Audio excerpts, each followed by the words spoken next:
연결이 되고 있어요.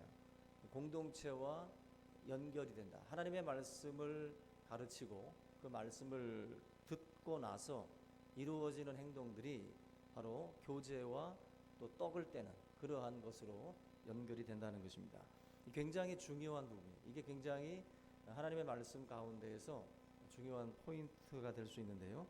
많은 사람들은 이 신앙이라고 하는 것을 생각을 할 때 하나님과 나와의 관계를 굉장히 중요하게 생각을 합니다. 그래서 나와 하나님과의 이 관계가 이루어지면 그것으로 끝이다라고 생각을 할 경우들이 많아요. 그러나 오늘 이 말씀을 보게 되면 십자가라고 하는, 어제도 이상 목사님도 말씀을 했지만 십자가라고 하는 것 자체가 굉장히 중요한 의미가 있습니다. 이 십자가는 결코 사람과 하나님과의 관계만이 아니라 사람과 사람과의 관계도 이어주는 다리 역할을 하거든요. 그래서 결국 그 가르침, 하나님의 말씀을 받은 사람들이라면 십자가라고 하는 이 그림 그대로 저와 여러분들이 하나님과의 소통, 또 사람들과의 소통, 이 두 가지가 이루어져야 돼요. 이것이 이루어져야 참된 십자가를 우리가 경험했다라고 할 수가 있습니다.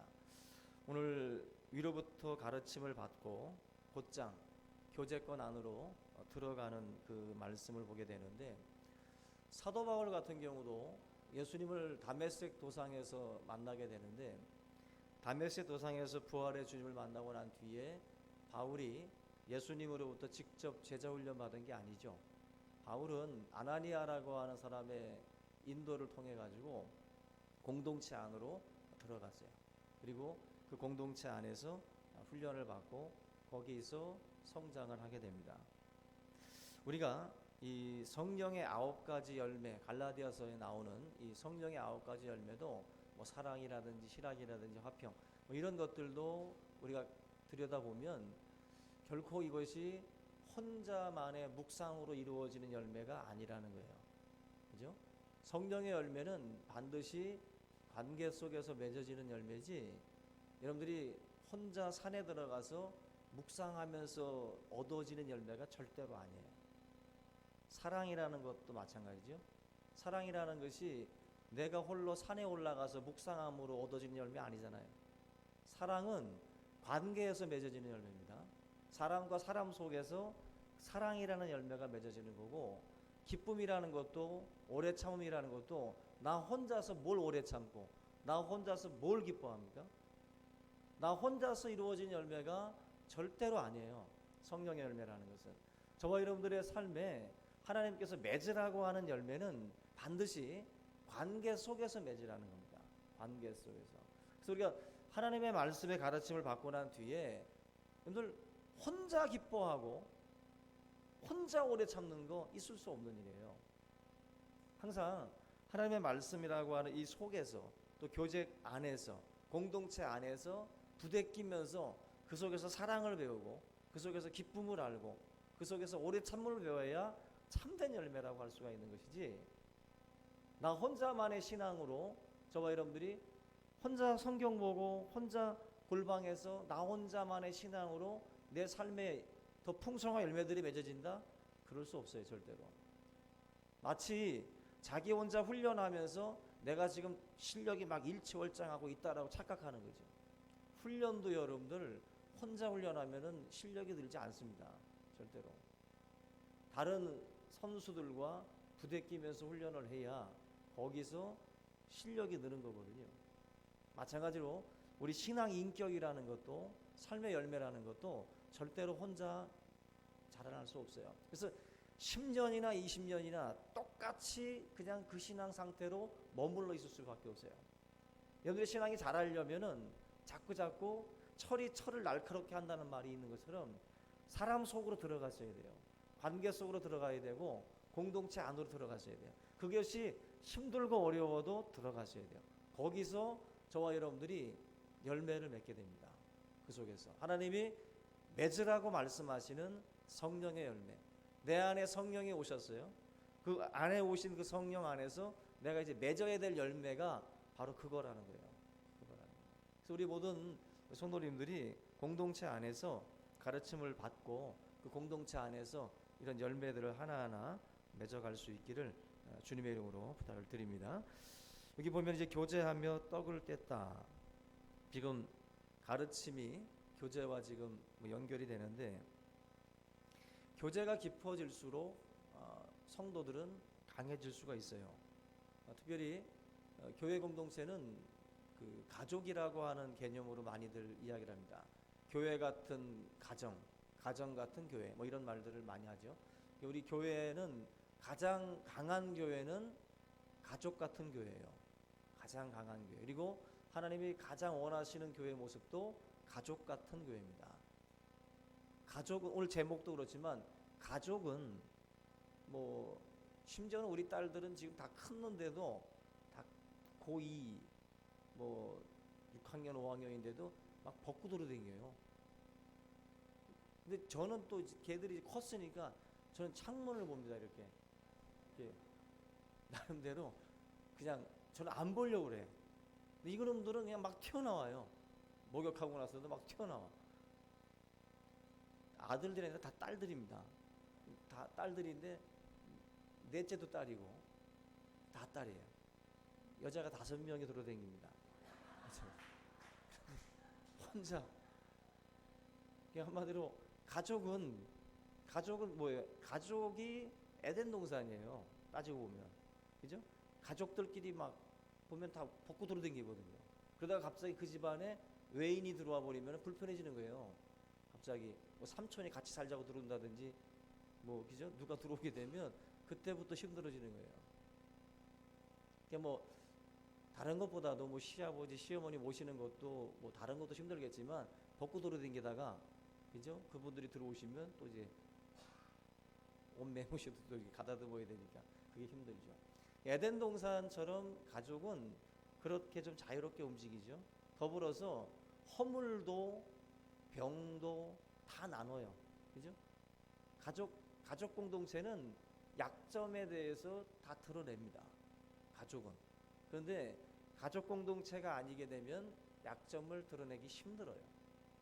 교회 공동체가 오늘 제목처럼 약점을 드러내는 공동체라는 제목이 아니라, 잘 보셔야 돼요. 제목이 뭐죠? 약점을 드러낼 수 있느냐예요. 여러분이 남의 약점을 드러내는 공동체가 아니라 자기가 자기 약점을 드러낼 수 있는 공동체라는 제목이에요. 또 제목을 잘못 착각해가지고 다른 사람들 거를 다 드러내는 그런 사람 되면 안 됩니다. 오늘 제목 그대로 가족 공동체는 그런 모습이거든요. 자기의 약점을 드러내는 거예요. 드러내는 거예요. 우리 성도님들이 과연 우리 교회 안에서 그런 가족 같은 교제가 지금 이루어지고 있을까? 100% 단언하건대 아니다. 약점을 드러내기가 쉽지 않기 때문이에요. 제가 이것을 뭐 잘못됐다라고 말하기보다도 그럴 수 있다라고 봐요. 저는 그만큼 우리가 서로에게 약점을 잡힐 일을 굳이 할 필요가 없으니까 서로에 대해서 그 약점 잡힐 이야기들을 되도록이면 안 꺼냅니다. 그런데 가족 같은 교회를 지향하고 가족 같은 교회를 우리가 꿈꾼다면 그것이 어찌 보면 하나의 비전이 돼야 돼요. 꿈이 돼야 돼요. 우리 교회가 그런 교회가 될 수 있었으면 좋겠다라는 꿈들을 꾸셔야 돼요. 그러려면 우리 스스로도 자기 자신부터가 남의 약점을 들춰내고 막 그 남의 약점을 공격하는 성향을 우리가 멈추고 그 약점을 감싸줄 수 있는 사람으로 우리가 바뀌어야 됩니다. 그렇게 나갈 때 이 공동체가 가족이 돼요. 그러면 가족은요, 동생들하고도 죽일 듯 싸우다가도 그 다음날 밥 같이 먹어요. 그죠? 다시는 안 본다고 말했다가도 또 봐요. 그게 가족이에요. 가족은 싸울 수 있고 가족은 서로 그렇게 욕할 수도 있습니다. 그런데 다시 봉합이 돼요. 왜 그러냐면은 그 안에 사랑이라고 하는 것을 가지고 있기 때문에 가능합니다. 서로를 사랑하니까 부딪힘은 있을 수 있지. 다름이 있으니까 서로가. 그래서 부딪힘이 있는데 사랑이 있기 때문에 봉합이 돼요. 그게 가족이에요. 그래서 교회 공동체는 그것을 지향해야 돼요. 그걸 꿈꿔야 돼요. 그래서 기도할 때, 우리 교회를 놓고 기도할 때 그런 교회 되게 해달라고. 뭐 주차장 넓은 교회, 뭐 나이트클럽도 아닌데 하늘문이 열리는 교회, 뭐 이게 윗뚜껑이 열리고 막, 그죠? 목사님이 어디 밑에서 쫙 올라오고 그런 교회, 뭐 이런 거 기도하지 말고 약점을 감싸줄 수 있는 교회, 그런 교회를 위해서 기도하세요. 그래서 다 간단하게 기도하면 가족 같은 교회가 되게 해달라고 기도하셔야 돼요. 그러면 그 교회가 아마 하나님 앞에 가장 강력하게 귀하게 쓰임을 받게 될 줄로 믿습니다. 우리 43절을 한번 보겠습니다. 43절 보시면 그런 가르침을 받고 교제를 하면서 그렇게 지내다 보니까 어떤 결과가 오냐면은 43절에 사람마다 두려워하는데 사도들로 말미암아 기사와 표적이 많이 나타났다. 결국 그러한 공동체, 가르침을 받아 교제 나누고 떡을 떼고 또 기도에 힘쓰다 보니까 그 교회 공동체 안에 기적이 일어나요. 그 교회 안에 기적이 일어난다. 그러니까 기적이라는 것은 기도만이 아니에요. 예? 기도만이 아니라 교제하고 떡을 떼고 기도에 힘쓸 때 그때 그 교회 안에 수만 가지의 기적들이 일어납니다. 수만 가지의. 저와 여러분들의 교회 안에도 이런 놀라운 기적들이 날마다 일어날 수 있기를 주님의 이름으로 축원합니다. 기사와 표적이 많이 나타났다. 결국 초대교회는 어려웠거든요. 문벌 좋은 자도 없었고 가난한 자, 병든 자, 약한 자들이 많이 모였던 공동체입니다. 은과 금이 없던 시대예요. 은과 금이 없으니까 뭐가 있어요? 하나님의 능력이 나타나요. 없음의 능력이 나타난다고. 은과 금이 있으면 그 능력이 나타날 수 없어요. 근데 은과 금이 없기 때문에 하나님만이 주실 수 있는 것들이 그 교회 공동체 안에 나타나기 시작을 합니다. 저와 여러분들의 교회 안에서 하나님의 능력을 바라본다면 은과 금을 기대하면 안 돼요. 은과 금이 줄 수 있는 것 말고 하나님이 줄 수 있는 것을 구하셔야 돼요. 은과 금으로 도배할 수 있어요. 은과 금으로 교회를 아름답게 꾸밀 수 있습니다. 그거는 은과 금이 우리에게 줄 수 있어요. 근데 믿음과 구원과 사랑과 평화는 하나님이 주시는 거예요. 하나님이 주시는 거. 그게 기적입니다. 교회 공동체 안에 그런 것들이 일어나야 기적이 일어나고 있는 거예요. 교회를 오니까 마음에 평안이 오고 기쁨이 있고 믿음이 생기고 변화가 일어나고 있다라고, 그런 것들이 바로 하나님이 주시는 기적이거든요. 그 기적은 은과 금이 주는 게 절대로 아니에요. 그래서 은과 금이 많을수록 기적은 반감돼요. 은과 금이 많아지면 사람들은 하늘을 보지 않기 시작합니다.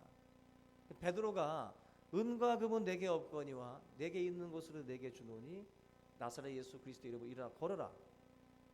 은과 금이 없으면 움츠러드는 게 지금 사람들이에요. 근데 초대교회 성도들은 은과 금이 없으니까 그리스도를 드러내요. 그리스도를. 그리고 그리스도의 능력을 가지고 세상으로 나가고, 그리스도인이 지갑에 돈이 없다고 해서 움츠러들면 믿는 자가 아닙니다. 가난하게 산다고, 지금 병들었다고 사람들 앞에서 위축되어 있다라는 것은 믿는 게 아니에요. 예수님을 믿으면 은과 금이 없으면 더 그리스도를 더 강력하게 증거할 수 있어요. 그걸 통해서 하나님을 자꾸 드러낼 수 있으니까, 하나님의 능력을. 저와 여러분들이 은과 금에 우리가 묶이는 자가 되서는 안 돼요. 하나님의 일은 은과 금으로 하는 게 아닙니다. 하나님의 일은 하나님의 능력으로 하는 거예요. 하나님의 능력으로. 오늘 이 사도행전에 나타나 있는 이 초대교회가 기사와 표적이 많이 나타났어요. 기사와 표적이. 그것은 그들이 은과 금을 의지하지 않았기 때문에, 또 없어서도 그랬지만 없다 보니까 없음 속에 능력이 있는 거예요. 여러분들의 가정이 어려우면 어려울수록 하나님의 능력은 가까이 있는 거예요. 여러분들 없음에도 불구하고 엎드리지 않는 게 문제예요. 없으면 엎드리기라도 하셔야 돼요. 없으면. 엎드리면 하나님의 능력이 우리와 함께합니다. 그래서 우리가 베드로와 요한의 이런 그 능력들을 저와 여러분들도 하나하나 회복해 나갈 수 있기를 주님의 이름으로 부탁을 드립니다. 그 교회 공동체 안에 우리 여러분들이 자랑하는 게 있을 텐데 뭘 자랑해야 되겠어요? 뭐 교회 오르간을 자랑하고 뭐 인테리어를 자랑하고 그것만으로 교회가 자랑거리가 끝난다면 어떻게 돼요? 참 비참한 거예요. 예? 은과 금으로 만든 것만 자랑하는 교회는 부끄러운 거예요. 우리 교회도 만약에 우리는 은과 금도 없어. 근데 하여튼 은과 금으로 뭘 해가지고 그것만 자랑하고 있으면 그거는 하나님의 능력이 없는 교회라는 거예요. 우리 교회가 자랑해야 될 것이 뭐겠어요? 우리 교회는 사랑이 있어, 평안이 있어, 기쁨이 있어, 능력이 있어. 속으로 지금 없어. 그런 거 난 못 느꼈는데. 그러면 우리 교회는 지금 이것도 없고 저것도 없는 거예요. 은과 금도 없을 뿐더러 하나님의 능력도 없는 거예요.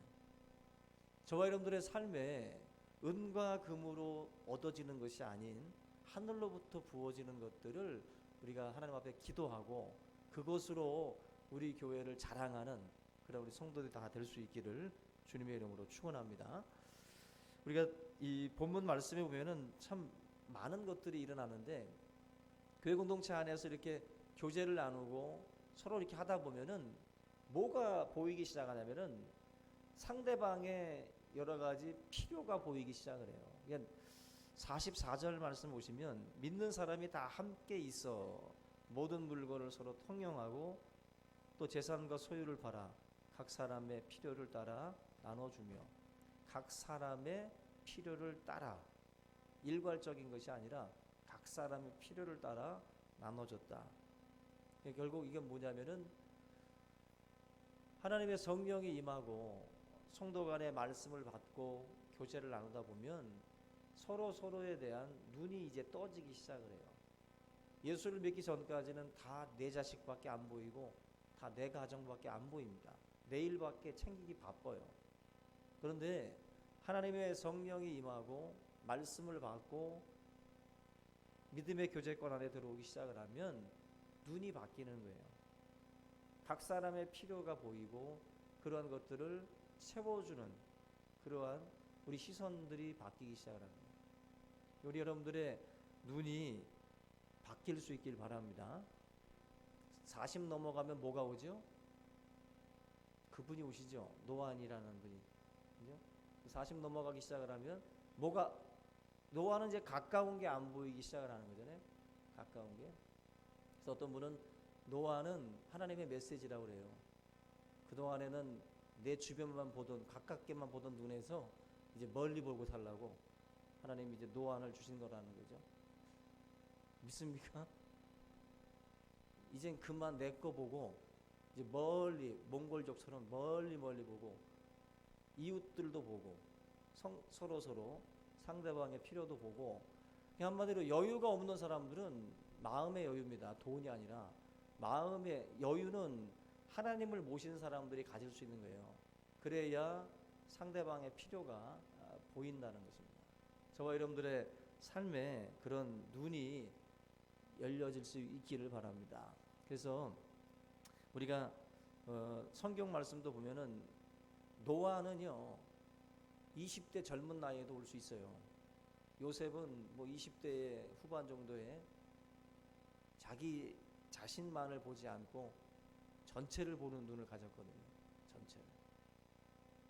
여러분들도 뭔가 이렇게 어렸을 때라고 해서 전체를 못 보는 게 아니에요. 어렸을 때부터도 눈이 열려져 가지고 자기 중심적인 이 시각에서 좀 더 이렇게 좀 오늘 우리 주일학교 주제도 세계를 품는 어린이인데 눈이 확 열리는 거죠.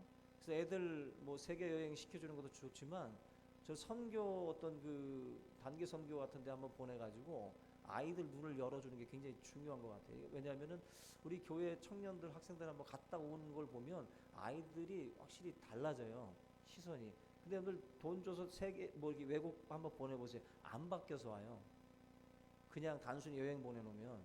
근데 뭔가 이게 보고만 해서 뭔가 이런 것 문화들을 접하고 이런 세계를 품는 어떤 그런 그 시각들을 배우고 오면 아이들이 달라집니다.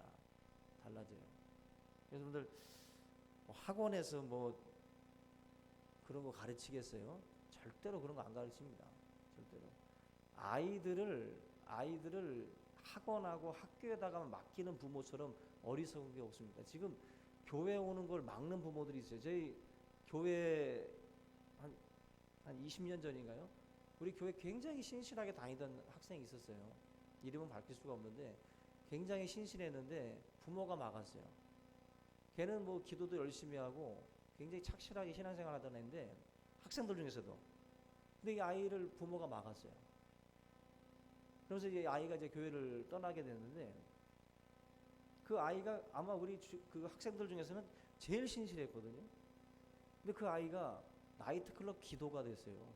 나이트클럽 기도하는 사람이 아니라 나이트클럽 입구에서 그냥 그런 거 하고 완전히 그 어둠의 세계로 빠져버렸다. 그리고 나서 나중에 후회를 하더라고요. 그때 자식을 막은 자기 자신의 잘못에 대해서 후회를. 여러분들 절대로 학교와 학원에서는요 아이들의 뭐 인격, 인성 절대로 그거 가르쳐줄 시간 없습니다. 그거 지금 유일하게 어찌 보면 교회 공동체 안에서 지금 그 부분을 타치를 하고 있어요. 지금 이 세상 속에서는 이 아이들 가운데. 근데 그걸 막아요 지금. 제가 볼 때는 너무 한심한 거예요 지금. 그 아이들 세계를 너무 모르는 거예요 부모들이 지금. 그 아이들을 과연 모르다가 지금 브레이크 장치를 걔들한테 뭘 줄 수 있는데요? 아무것도 줄 수 없어요 지금. 근데 교회 안에서 말씀을 듣고 믿음의 친구들과 교제를 나누면서 어느 정도 컨트롤할 수 있게 만들어줘야 되는데 그걸 막아요 지금. 그걸 바보 같은 짓을 하고 있는 거예요 지금. 저와 여러분들이 이 교회 공동체 안에서 아이들이 이렇게 자라다 보면 눈이 열리고 세상을 알게 되고 세상을 품는 그런 사람들로 성장해 나갈 수 있어요. 여러분들이 이런 눈들을 길러주는 그런 여러분들 될 수 있길 바랍니다. 교회는요 그런 점에서 가족이에요. 가족. 이 가족 안에서 많은 것들을 보고 느끼고 배워 나가는 거예요. 세상은 피 흘리면 달려와서 쫓습니다. 칠면조가 그렇다고 하잖아요. 한 마리가 피 흘리면 전체가 달려들어서 다 쫓아 죽인다는 거예요. 칠면조 사회가 그렇대요. 개도 그렇잖아요. 개 바구니에다가 뭐 한 대여섯 마리 집어넣으면은 뚜껑 안 닫아놔도 한 놈도 못 빠져나온다 그러잖아요. 조금만 올라가면 밑에서 툭 쳐가지고 떨어뜨리고 또 올라가서 빠져나가려면 툭 쳐서 빼뜨리고 가만 안 둔다는 거예요. 지금 우리가 살고 있는 세상은 남의 약점이나 허물을 탁탁 칩니다. 그걸 자꾸 드러내가지고 사람들을 죽이는 데 써요. 약점을 들춰내가지고 그 사람을 매장시키고. 기적이라는 것은 바로 서로의 사실 이 필요를 채운다는 게 뭐예요? 그의 부족한 거 아니에요? 연약한 거. 그걸 채워준다는 건데 바로 하나님께서 우리 성도들에게 주시는 메시지가 그겁니다. 하나님의 은혜를 받고 나면 상대방의 연약함과 약함을 채워줄 줄 알아야 돼요. 먼저는 볼 줄 알아야 돼요. 그것이 안 보이는 사람들은 죽었다 깨나도 안 보여요. 그게 자기 거밖에 안 보인다고. 자기 거밖에. 언제나 자기 얘기밖에 안 하는 거예요. 언제나. 교회에서 지금 수많은 일들이 일어나도 자기 일에 묶여 있는 거예요. 자기 일에. 하나님의 말씀 안에서 세상을 보고 또 우리 이웃을 보고 교회 공동체 지체들을 볼 수 있어야 됩니다. 그게 하나님이 주시는 은혜예요. 주시는 은혜. 초대교회가 바로 그 그림을 지금 완벽하게 지금 그려가고 있어요. 기적이라는 것은요 다른 것이 아닙니다. 바로 이런 일들이 우리 주위에서 일어나기 시작을 하면 그 교회가 지금 기적이 일어나는 거예요. 상대방의 악함을 채워줄 줄 알고 그게 보이기 시작을 하면 그게 기적인 거예요. 그게 기적. 우리 교회 안에 이런 기적들이 많이 일어날 수 있기를 주님의 이름으로 부탁을 드립니다. 그 어느 국문과 교수님이신데 이 교수님이 교회 안에서 이제 지금 우리 교회 개념으로는 이제 구역장인데 그 교회에서 이제 목장입니다. 목장이라는 이름으로 하는데 그 목장의 그 목자로서 성도들을 이제 이끌고 나가시는데 그분 한마디로 이제 저명한 분이고 또 어느 정도 사회적 지위도 있고 그죠? 인격도 있는 분입니다. 모든 걸 다 갖춘 것처럼 보여요. 그런데 이분이 자식이 뇌성마비, 그냥 약간 장애가 있는 자녀가 있습니다. 근데 이 자녀가 있지만 이분이 이제 구역 모임을 가질 때는, 이 목장 모임을 가질 때는 항상 이 뇌성마비를 앓고 있는 이 자녀를 꼭 데리고 다녀요. 데리고 다니면서 같이 식사하고 같이 예배드리고 같이 교제를 나눕니다. 어찌 보면 숨기고 싶은 부분이에요. 숨기고 싶은 부분. 근데 이분이 모든 구역원들한테 자신의 가정의 이런 어떤 약함을, 아픔을 드러내니까 이 목장이 잘 되는 거예요. 이 목장이. 이 목장 안에서 이분이 교수님이시고 나름대로 사회적 지위가 있는 분인데 자기 자녀의 이 아픔이나 이런 것들을 나누니까 이 목장 안에 있는 모든 같은 그 목장 회원들이 자기 가정의 그 아픔들을 다 끄집어내기 시작을 하는 거예요. 그래서 뭐 사실은 저도 이혼을 했습니다. 사실은 우리 남편이 뭐 강제 퇴직을 당했습니다. 내 자녀가 지금 또 아픕니다. 이런 약점들을 어찌 보면 참 끄집어내기 힘든 일인데 그런 것들을 그 구역에서 다 끄집어내기 시작을 하는 거예요. 그러면서 이 공동체가 더 끈끈한 사랑으로 하나가 되기 시작을 하는데, 이 모임은 한 번 모이면은 밥을 2번 먹는데요. 밥 먹고 나서 가야 되는데 또 얘기가 또 길어지는 거지. 서로 막 이야기 나누느라고. 그러다가 또 저녁밥을 또 먹는 거예요. 밥을 2번 먹는 구역 모임이 되길 바랍니다. 그만큼 막 서로가 막 이렇게 가족 같으니까 막 가기가 싫은 거예요. 왜? 여기가 집이니까. 그 정도로 모임이 끈끈해지더라는 거예요. 근데 약점을 잡힐까봐, 책 잡힐까봐 숨죽이는 구역은 성장할 수 없어요. 가장 중요한 건, 제가 그렇다고 여러분들이 지금 막 오픈하라는 게 아니에요. 아직 성숙하지 못했기 때문에 괜히 섣불리 했다가는 안 됩니다. 먼저는 우리 교회도 제가 볼 때는 아직 성숙하지 못했어요. 성숙해야 이게 가능해요. 성숙하지 않은데 드러내면 칠면조처럼 쫄 수 있어요. 또 제 말 듣고 또 죽을 수도 있어. 제가 앞에 말씀드린 것처럼 비전이 돼야 된다고.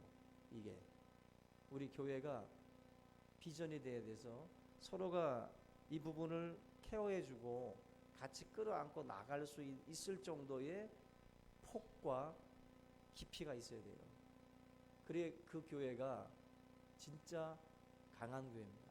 그리고 그 교회에서 하나님의 기적이 나타나는 거예요. 기적이. 여러분들의 구역 안에 그런 기적들이 일어날 수 있기를 주님의 이름으로 축원합니다. 46절 한번 보겠습니다. 46절 보시면 이 가족 같은 공동체의 특징이 있는데, 오늘 이 부분까지만 보겠는데요. 모이기에 힘쓴다 그랬어요. 그죠? 날마다 마음을 같이하여 성전에 모이기를 힘쓰고 집에서 떡을 떼며 기쁨과 순전한 마음으로 음식을 먹고. 이 공동체는 가족 같은 공동체다 보니까 자꾸자꾸 모이기에 힘을 씁니다. 힘쓴다는 건 뭐예요? 모이는 게 쉽지 않다는 거예요. 믿습니까? 모이는 게 쉽지 않은 거예요, 여러분들. 그러니까 성경에서도 힘쓴다고 그랬어요. 힘쓴다는 개념 자체가 어렵다는 거예요. 에베소서 4장 3절에 평안에 매는 줄로 성령이 하나 되게 하신 것을 힘써 지키라. 성령이 하나로 붙여주셔서도 우리가 하나됨을 힘쓰지 않으면 깨진다는 거예요. 힘쓰지 않으면 깨져요. 힘쓰지 않으면. 지킨다는 거, 하나 된다는 것은 자연스러운 게 아니에요, 여러분들. 힘써야 되는 거예요. 힘써야 되는 거예요. 그래야 이게 팽팽한 긴장 속에서 이게 보존이 되고 지켜지는 거지, 힘쓰지 않으면 깨지는 거예요. 저절로 하나 되는 건 없어요. 그냥 방목했는데 그냥 지켜지는 건 없어요. 무조건 힘써야 이게 지켜지는 거예요. 저절로 되는 것 절대로 없습니다. 그래서 성도가 해야 될 일이 뭐겠어요? 힘써서 모이고, 힘써서 지키고, 힘써서 기도해야 된다고. 될 대로 되라는 식으로 풀어놓으면 절대로 안 돼요, 여러분들. 모임 자체도 여러분들 오후 예배 드리려고 하면 피곤하죠. 오후 예배 드리려고 하면 힘써야 드리는 거예요. 지금 드리는 사람은 그냥 드리는 게 아니에요. 저절로 되는 게 아니라고. 그냥 힘쓰니까 되는 거예요. 지금 힘 안 쓰고 되는 게 없어요. 모든 모임은 힘을 써야 돼. 마지막 때가 될수록 모이는 것을 피하는 자들이 나타나요. 모이기를 힘쓰라고 성경이 말씀을 합니다. 그래서 여러분들 자기 본능에다가 맡기면 안 돼요. 우리 본능은 자꾸 눕고 싶고 앉고 싶고 쉬고 싶은 게 본능이라고. 힘써야 여러분들 믿음 지킬 수 있어요. 신앙 지킬 수 있다. 교회 공동체 안에서 여러분들이 이 신앙을 그렇게 지켜나가요. 우리 청년애들도 마찬가지예요. 청년의 모임 자연스럽게 되는 거 아니에요. 힘써야 모임이 지켜지는 거예요. 각자가 힘 안 쓰면 청년부는 붕괴되는 거예요. 그 모임은 다 공중분해돼 버리는 거예요. 한 사람 한 사람 힘을 놓기 시작을 하면 그 모임은 깨지는 거예요. 같이 모이려고 하고 같이 힘을 써야 되는 거지, 누구 한 사람 혼자 힘쓴다고 되는 게 아니라고. 구역 모임도 마찬가지예요. 여전도에도 마찬가지고 힘을 써야 모이는 거예요. 힘을 써야. 그것이 자연스럽게 그냥 되겠지, 그 생각은 여러분들 잘못된 생각입니다. 초대교회 성도들도 성전에 모이기를 힘썼다 그러죠. 힘썼다. 되도록이면 모이려고 한 거예요. 되도록이면. 그게 바로 초대교회가 강할 수밖에 없었던 거예요. 어떤 사람은요 힘이 있어요. 그래서 이 사람이 움직이면 7, 8명이 붙어 다니는 사람도 있어요. 있죠. 여기 그 능력 좋은 데다 쓰세요. 그 한 사람이 하나님의 모임 교제와 예배에 힘을 쓰면 7, 8명이 달라붙어. 근데 이 사람이 만약에 세상으로 힘을 쓰면 이 얼빠진 애들이 같이 가요. 7, 8명이. 자기의 능력을 헛된 데다 쓰지 말고, 엉뚱한 곳에 쓰지 말고, 하나님이 주신 매력이고 하나님이 주신 영향력이에요. 근데 그 영향력을 엉뚱한 데다가 지금 쓰고 있어요. 하나님이 주시는 그 매력, 그러다 괜히 매주됩니다. 그거 아주 하나님이 그냥 그 매력 덩어리들을 매주 덩어리로 만들 수도 있어요. 자기가 가지고 있는 능력을 하나님의 선한 일에 쓸 때 그것이 더 강력하게 하나님의 교회를 하나 되게 할 수 있어요.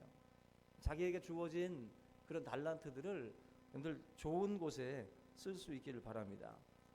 하나님 앞에 가는 거 피곤한 일입니다. 힘든 일이에요. 처음에. 그러나 모이기에 힘쓰세요. 왜? 혼자서 하는 것에도 유익이 있지만 공동체 안에서 얻어지는 유익이 더 크기 때문에 여러분들에게 말씀하는 거예요. 우리 성경을 한번 찾아보겠습니다. 잠언 14장 4절. 잠언 14장 4절. 같이 한번 읽어봅니다. 잠언 14장 4절. 시작.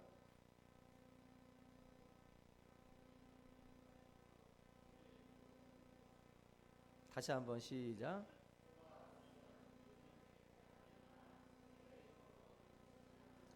제가 신앙생활하면서 성경 구절을 읽다가 참 은혜 받은 구절 중에 한 구절에, 이게 사실은 이 구절이 정말 은혜가 됐던 말씀인데 참 이 말씀이 주는 교훈이 커요.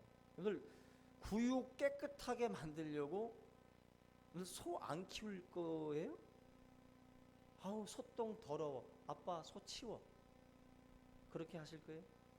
지금 이 말씀이 소가 없으면은 구유는 깨끗하다는 거죠. 그러나 조금 더럽긴 해도 소가 있으면 얻는 유익이 더 크다.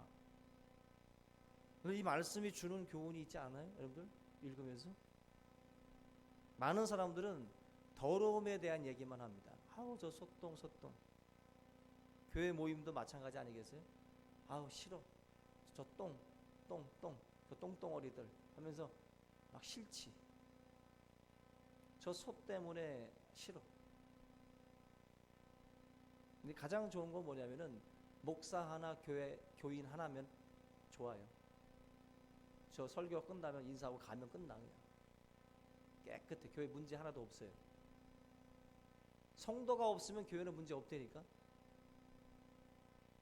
그러면 문제 없으려면 그냥 교인 하나 남고 목사 하나 있으면 좋겠네요. 문제가 없는 게 하나님이 꿈꾸는 교회입니까? 착각하지 말아야 돼요. 여러분들. 문제가 없는 교회를 꿈꾸시면요, 그건 우린 무덤에 가야 돼. 무덤에. 거기도 십자가 있으니까. 문제가 없는 것을 여러분들의 목표로 삼으면 안 돼. 똥이 없는 것을 목표로 삼으시면 그건 잘못 생각하시는 거예요. 지금 신앙생활은 여러분들 똥을 밟으면서도 그 속에서 얻는 유익이 있는 거예요. 그게 하나님이 우리에게 주시는 말씀입니다. 그래서 많은 성도들이 모이시면 죄악도 있고 또 못 볼 것도 보고 흉도 있고 허물도 있고 여러 가지 복잡한 일들이 많다고. 그런데 그 속에서 얻는 게 있어요. 사실 일은 거기서 하는 거예요. 일은 거기서. 근데 많은 사람들이 이 부분을 놓칩니다. 깨끗함 자체만을 목표로 하지 마세요. 어떻게 더럽히지 아니하고 뭐 연탄을 나눌 수가 있습니까? 못 하잖아요. 갯벌에 들어가면서 어떻게 깨끗하게 뭐 그런 뭐 조개류들을 캐올 수가 있겠어요? 말도 안 되죠. 하나님의 일을 하다 보면 여러 가지 아픔도 있고 상처도 받고 허물도 있습니다. 근데 그런 것들을 너무 두려워하지 말라고. 여러분들 일을 한다는 것은 잘 들으셔야 돼요. 일을 한다는 것은 욕 먹는 거예요. 애들이 대통령 꿈꾸죠. 대통령은 욕 먹는 이 자리예요. 욕 먹는 자리. 근데 일을 한다는 것 자체는 욕 먹을 각오를 하셔야지. 일을 하면서 욕을 안 먹을 생각을 하면은 뭘 몰라도 한참 모르는 분들이에요. 일을 하려면 욕 먹을 각오하셔야 돼요. 그게 정상이에요. 그게. 지금 이 말씀 안에 소가 없으면 구유는 깨끗하지만 소의 힘으로 얻는 것이 많다. 예배 안에 여러 가지 못 볼 것도 보지만 우리 모임 가운데 여러 가지 못 볼 것도 보지만 얻는 게 더 큰 거예요. 여러분들 소똥만 보지 마세요. 소똥만 보지 말고 소가 밭도 갈고 논도 갈고 고기도 준다라는 걸 아세요. 그거를 볼 줄 아는 그러한 우리 성도들이 될 수 있기를 주님의 이름으로 축원합니다. 오늘 이 말씀 붙들고 우리 한번 통성으로 기도하겠습니다.